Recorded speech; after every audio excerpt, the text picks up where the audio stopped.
Bismillahirrahmanirrahim. Assalamualaikum warahmatullahi wabarakatuh. Alhamdulillahirabbil alamin. Wassalatu wassalamu ala asyrafil anbiya'i wal mursalin sayyidina Muhammadin wa ala alihi washabbihi ajmain, amma ba'd. Pemirsa channel Rumah Quran Al-Muslim yang dirahmati oleh Allah Subhanahu wa taala. Kali ini kita akan membahas kisah tentang seorang yang sangat berpengaruh di dalam sejarah Islam dan sejarah Rasulullah SAW, yang dikenal dengan Raja An-Najasyi, atau nama aslinya adalah As-Samah bin Jabar.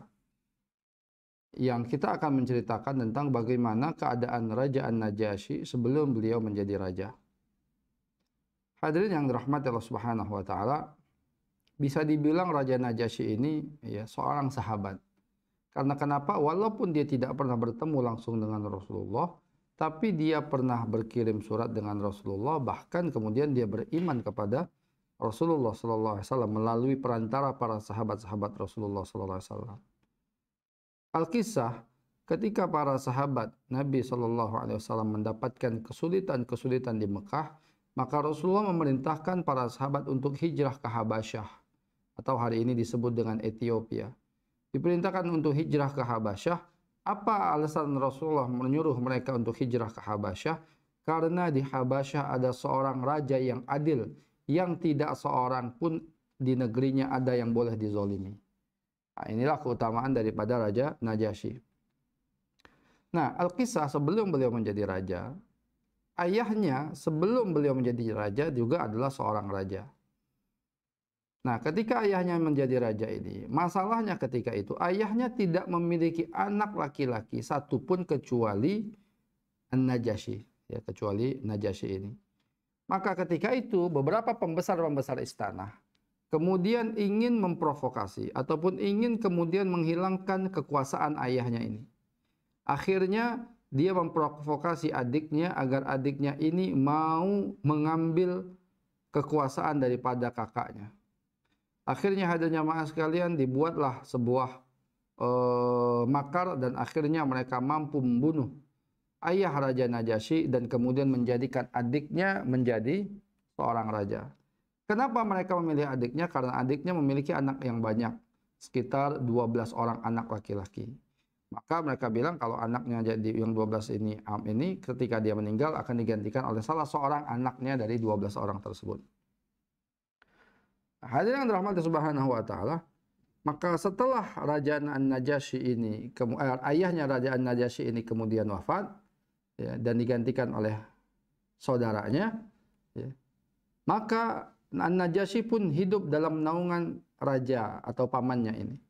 Dan pamannya sesungguhnya sangat menyayangi Najasyi. Pamannya sangat menyayangi An-Najasyi. Tapi kemudian ketika melihat dia bertumbuh besar, kemudian dia memiliki kecerdasan, dia memiliki kewibawaan, dia memiliki sifat-sifat keadilan, keberadaan dia diterima oleh masyarakat banyak, maka para pembesar-pembesar yang sudah berbuat jahat kepada ayahnya ini merasa ketakutan. Nanti kalau engkau mati, pasti akan digantikan oleh Najasyi ini, dan kalau dia menjadi raja, maka kita yang sudah membunuh ayahnya ini pasti akan dibunuh oleh dia. Maka penguasa-penguasa ataupun pejabat-pejabat ini kemudian datang kepada pamannya atau Raja Habasyah ketika itu agar Raja Habasyah juga membunuh An-Najasyi. Tapi kemudian raja ketika itu marah besar kepada pembesar-pembesar ini. Dia katakan, sungguh jahat sekali kalian ini. Kalian sudah memerintahkan aku untuk membunuh saudaraku sendiri, sekarang kalian inginkan aku untuk membunuh keponakanku sendiri.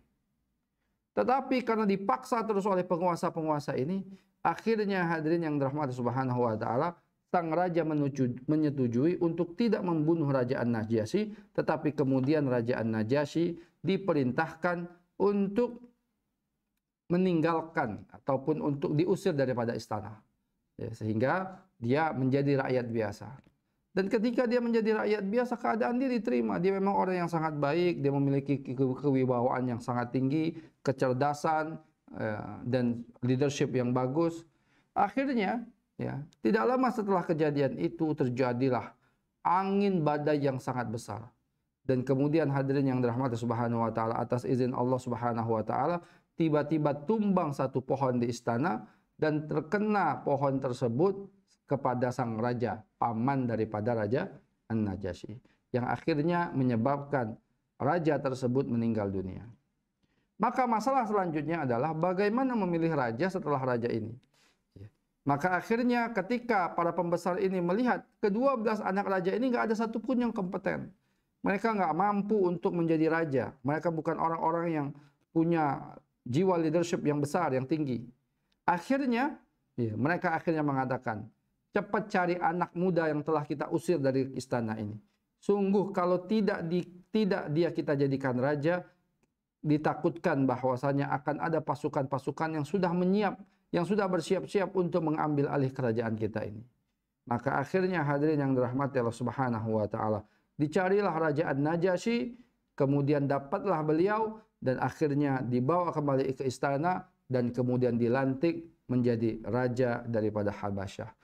Ternyata hadirin yang maksudkan, hal ini bertepatan tidak lama setelah itu diutusnya baginda Nabi SAW di Mekah, dan kemudian Nabi Muhammad SAW berdakwah di Mekah dan muncullah para as-sabiqun al-awwalun, orang-orang pertama masuk Islam, dan akhirnya Rasulullah mendengar tentang keadilan Raja An-Najasyi ini dan memerintahkan para sahabat yang mulia, orang-orang yang lemah daripada orang-orang yang pertama masuk Islam ini, untuk hijrah, mengamankan diri mereka di kerajaan Habasyah yang mana tidak ada satu orang pun yang berbuat yang dizolimi di sana. Dan akhirnya asbab dakwah para sahabat yang hijrah ke sana, akhirnya Raja Najasyi pun masuk Islam, dan kemudian Rasulullah salat gaib dari Madinah untuk mendoakan Raja An-Najasyi. Rahimahullahu taala Raja An-Najasyi, mudah-mudahan Allah Subhanahu wa taala menghapuskan semua dosanya dan menjadikan dia orang-orang yang bersama dengan Rasulullah SAW di surganya Allah Subhanahu wa taala. Ini saja dari saya, kurang lebihnya mohon maaf. Akhirul kalam, assalamualaikum warahmatullahi wabarakatuh.